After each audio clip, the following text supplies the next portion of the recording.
Joby, may tumawag, nagtatanong ng mga bagong updates from you.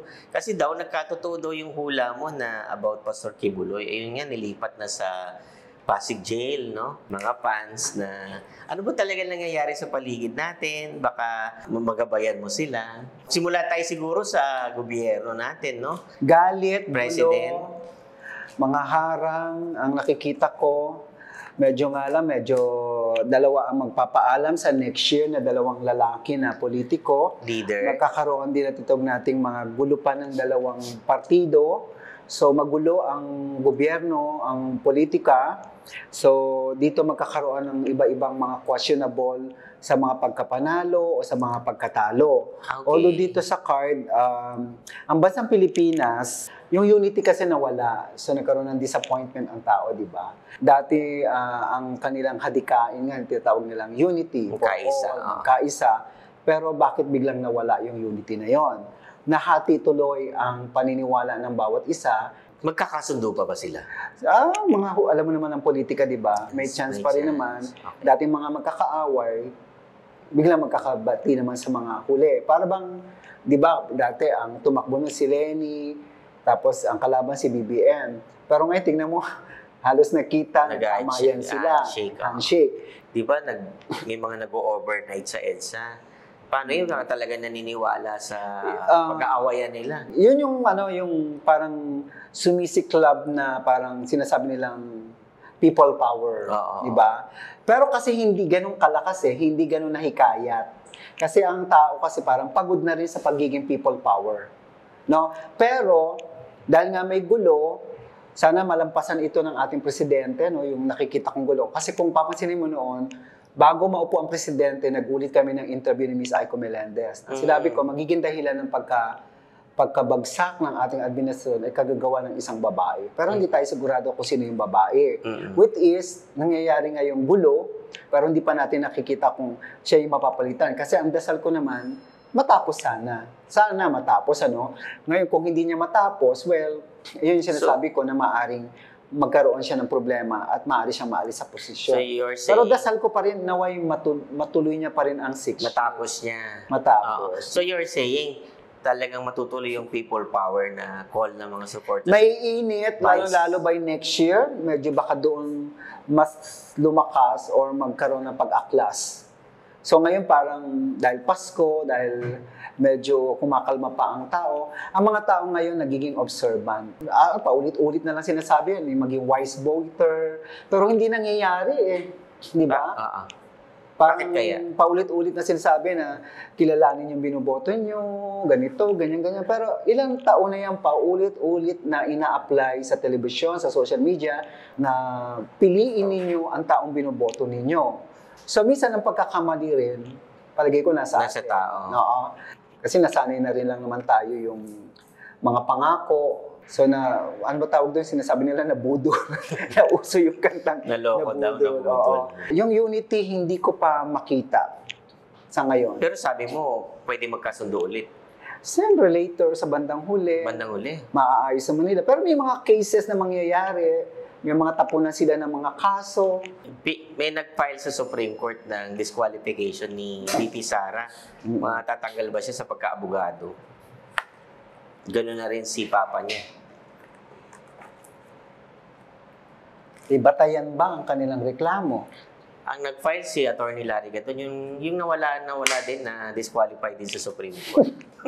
Hindi pa ako sigurado dito. Parang mahaba pang proseso ang nararamdaman ko. May nag-file din ng impeachment kay VP Sara sa Congress. Gugulong ba ito? Matatanggal ba talaga si VP Sara? Magkakaroon ng parang usaping kaso. Okay. So, impeachment... makakarating ba sa Senado yan? Pag-uusapan. So, malamang matanggal siya. Siya rin naman ang gusto rin umalis. Ayaw niya na rin. Oo. Pagod na rin si BP. Oo. Pero totoo kaya pinipigilan ni friend niya, si BBM. Ayaw ni BBM Kasi ayaw niya naman talaga ng magpatuloy yung gulo. So, hindi naman talaga kay BBM nang galing ang mga ganito. Nasa likod ng mga tao. Sabi nila, gustong mag-presidente ni Speaker. Magiging presidente ba si Speaker Martin? Romualdez. Naku, hindi pa siya ganun masyadong hindi ko pa talagang masasabi na I hope di ako magkamali. Merong chance kasi dito yung emperor, yung pagkatagumpay na parang mauudlot ang tagumpay. Kasi sisingit ang isang babae. Okay, isang babae. Maraming babae. Merong si Gloria, si Lenny, si merong Sara, isang dami babae na lulutang na magiging presidente pa. Lulutang. Oo. So, didiretsuhin kita. Babagsak ba si BBM as president? May sana yung galit ng tao, sana mawala. Meron kasing galit na magiging dahilan talaga ng pag-alis niya. Pero kayo nga paulit-ulit ko na sana maisipan at mabago niya ang direksyon na matutukan niya kung ano yung problema na talagang anong kailangan ng tao. Kaya sabi ko noon, naway mabigyan niya ng pansin ang hinaing ng taong bayan o kung ano ba talaga ang problema. Kanyang pinangako noon, sana mabigyan niya ng pansin ng mga sinasabi niya noon. Ingat! Pwede kasi talagang magkaroon ng gulo na magiging dahilan ng pagkaalis niya. Pero, dasal ko pa rin, naway matapos. Marami na nga parang na-disappoint sa ating mahal na Pangulo kasi ang magiging dahilan ng pagkabagsak niya talaga, next year magulo. Agad-agad siya mawa o bago siya umalis ng 5 taon? Baka bago pa nga mag-eleksyon o matapos ang eleksyon. Ang sa akin, sana matapos, pero yun yung warning. Ayun ang sinasabi ko, warning na pwede siyang matanggal, mapalitan, o magbago ang Pakita mo kaya sa camera yung tower na bumabagsak. Ito yung tower. Ang ibig sabihin kasi nito, pagkabagsak. So yan yung lumabas sa card nung tinanong natin. Nung tinanong nyo kay BBM, ingatan niya ito kasi ito ang ibig sabihin, babagsak ang kanyang... Pero hula lang naman to, diba? Hula lang naman. Judgment, yan yung titawag nating mga pag-iisipan ng mga tao kung tutuloy pa ba siya sa kanyang pagiging presidente o hindi. Pagbibigyan pa siya. O pagbibigyan pa ba siya. So naghihintay ang tao ng mga parang pagbabago, ano ang gagawin mo ngayon? Sabihin ganito, problema ngayon, bakit sobrang tahimik ka? So you're saying may posibilidad bago mag-eleksyon, baka tumagilid ang sitwasyon ng Pangulo sa pagkapangulo? Pwede. Kasi nga sabi ko magulo ang eleksyon. Maaring gumulo ang eleksyon, pero ang strong yung yung barahan niya. Okay. Wala ito. Kaya ko itong lusutan. Okay. So, saan ka, Joby, talaga? Well, ang dasal ko talaga, gusto ko matapos niya yun. Kasi, ibinalik ng tao ang tiwala kay BBM. Binalik ang Marcos. Diba? Nawala ang Marcos dahil nga doon sa issue nila nung panahon nilang Cory, the dictatorship. Papa niya. Nasira ang pangalan nila sa buong mundo. Ngayon, ibinalik kayo ng tao. Nilinis uli ang pangalan nyo. Kumbaga sa nabura. Yung expectation sana maisip na utang ng loob nyo sa taong bayan. Ayan. Tama. Kung bakit kayo nandiyadyaan. Ngayon ko ang tatanong, paano kami nagkaroon ng utang na loob sa mga tao? Do you think hindi nila iniisip yun? Dapat isipin nila yun kasi yan yung sinasabi ko na yung utang na loob na yun na ibinigay ng tao, yung utang na loob nila sa tao, sa atin, di ba? Nagtiwala ang mga tao na ibinalik ang Marcos, kaya nga nabuhay uli ang pangalang Marcos. O 4 na taon pa, sana, ito nga, yun yung sinasabi ko, naway, hindi ko sasabing bigyan pa natin ng pagkakataon, magulo na ho talaga ang gobyerno natin na wala na ngayong unity. Ang sa akin, warning lang ho. Warning pa lang ang nakikita ko na maaari siyang mawala sa pwesto. Warning ho yun ha. Hindi ko pa sinasabing mawawala siya. Warning, isabihin, maaring magsiklab ang galit ng tao. Makukulong ba si BP, si Sara? Meron akong nakikitang ganoon, pero kasi dadaan sa proseso. How about his father? Papa niya?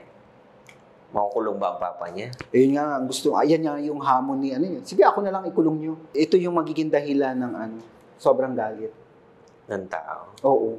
Ito hindi, I mean, ano ibig sabihin? Case. May mga kasong haharapin. Okay. Ang papa niya. Ito yung taon ng 2025, ang ganito yon. Alam ko sinabi ko na ito or nakikita ko sa taon ng 2025, dapat talaga maging observant ang buong mundo kasi may nararamdaman akong parang nagbabadyang gera na parang nagpaplano o pinag-aaral-aralan. So parang may nakikita akong gera. Mga malalaking bansa siguro yan. Basta may nagbabadyang gera. No? Darating ba sa kalupaan natin ang gerang yan? Sana naman, wag, no? Hindi naman. Sana nga. Oo, hindi naman. Mukhang maganda nga yung card. Paano yung mga OFW? Siyempre sila ang number 1 affected niyan. Merong bansa na maaring paalisin sila o pauwiin. Pero hahanap ng paraan ng solusyon ng gobyerno upang mapadala naman sila sa isang bansang mas pangangailangan. Medyo magiging tampok ng ating bansa ang lugar ng mga Europa. Sa Bakit? Europa. Mas maraming mga available na nangangailangan ng trabaho. Parang doon magkoconnect ang ating bansa. Sa Amerika, nanalo si President Trump. Ay, sinabi ano ang mangyayari? Maganda ba to para sa Pilipinas? Hindi naman ganun magiging mahigpit ang presidente ng Amerika sa Pilipinas. Hindi naman siya yung parang makaka-apekto sa natin, sa relationship. Okay. And in fact, malaking bagay yun sa mga Pilipino rin na nasa Amerika. Magiging problema lang doon, medyo may mga babawasan silang mga, hindi Pilipino, parang yung mga mga Latino ata, ang nagiging problema. Oo, pero ang focus kasi ni Trump's, more on local. Oo. How about China? Magpapatuloy pa ba itong panghimasok ng China sa karagatan natin? Hindi talaga mawawala. Hindi mawawala. So, hindi natin mapipigilan? Hindi. Patuloy pa rin natin pakikipag-away dyan, pakikipaglaban. Saan ang dulo niyan? Sa dulo? Mahirapan tayo mabawi. Yung susunod na presidente na uupo, at yung susunod pang isang presidente. Sa atin? Oo. Okay. After ni BBM, yung susunod na presidente, hindi niya pa maayos yun. Yung susunod na presidente ang makakaayos. You are saying 12 years. So we will wait for more than isang generation yun, Joby. Yeah. Kung 12 years plus itong na-remaining kay 20 years yun. Matanda na ho tayo. Hindi ko matake. Hindi ko alam kung may YouTube pa ho kami doon. Okay.